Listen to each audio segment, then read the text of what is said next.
Assalamualaikum warahmatullahi wabarakatuh.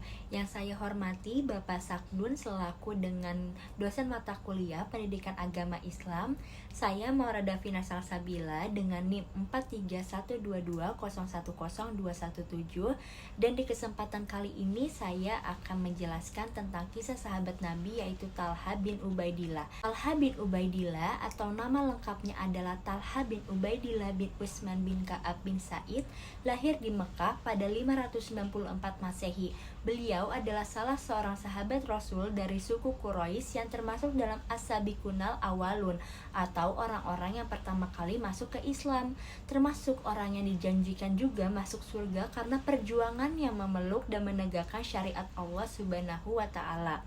Dan Talha juga menghabiskan hartanya demi kebaikan dan membela Islam serta menolong mereka yang membutuhkan. Talha ini selalu terjun dalam medan jihad untuk melindungi Rasulullah, dan kedermawanannya ini tak tertandingi lagi. Talha bin Ubaidillah ini adalah salah seorang pemuda Quraisy yang memilih untuk bergelut di dunia perdagangan sebagai profesinya.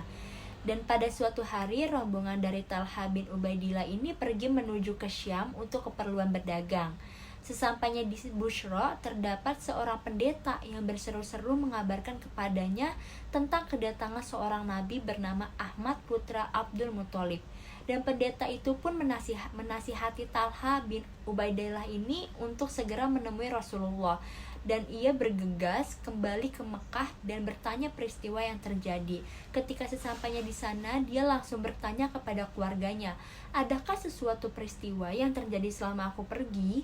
Dan keluarganya pun menjawab, ada. Muhammad bin Abdullah menyatakan bahwa dirinya adalah seorang nabi penutup, dan Abu Bakar Asy-Siddiq pun mengikuti serta mempercayai apa yang dia katakan.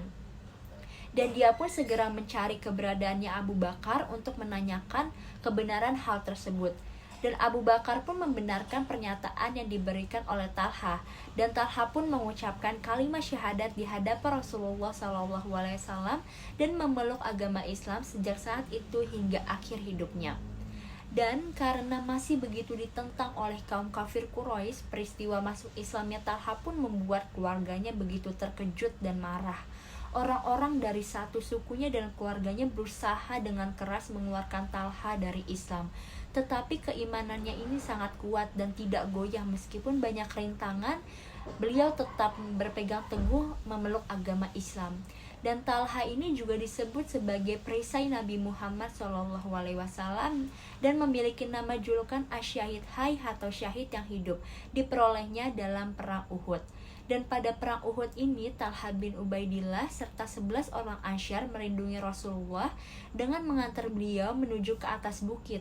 Dan banyak sekali musuh yang menghalangi. Satu persatu kaum Ansyar pun bertumbangan, sementara Talha ini bertahan untuk mendampingi Rasulullah menuju ke atas bukit. Dan beliau memeluk Rasulullah dengan tangan kiri serta dadanya, kemudian mengayunkan pedang di tangan kanan ke segala arah untuk menghalau panah yang datang. Dan akhirnya beliau luka dalam perang ini. Totalnya terdapat sekitar 70 anak panah yang menancap pada tubuh Talha dan dari tangannya putus. Itulah kenapa Talha disebut dengan gelar Asy-Syahid Hayy atau syahid yang hidup. Dan kisah Talha bin Ubaidillah ini pun berakhir dengan wafatnya pada saat perang Jamal. Dan Talha bin Ubaidillah wafat pada usia 62 tahun, dikubur di suatu tempat dekat padang rumput di Basra. Semasa hidupnya Rasulullah memberikan banyak gelar padanya karena keistimewaan yang dimiliki oleh Talha, yaitu Talha al-Khair atau Talha yang baik, Talha al-Fayyad, Talha yang murah hati, dan Talha al-Jud atau Talha yang dermawan. Dan sekian kisah dari Talha bin Ubaidillah ini, seorang sahabat Nabi yang merupakan perisai dari Nabi. Jika ada salah tolong dimaafkan. Wassalamualaikum warahmatullahi wabarakatuh.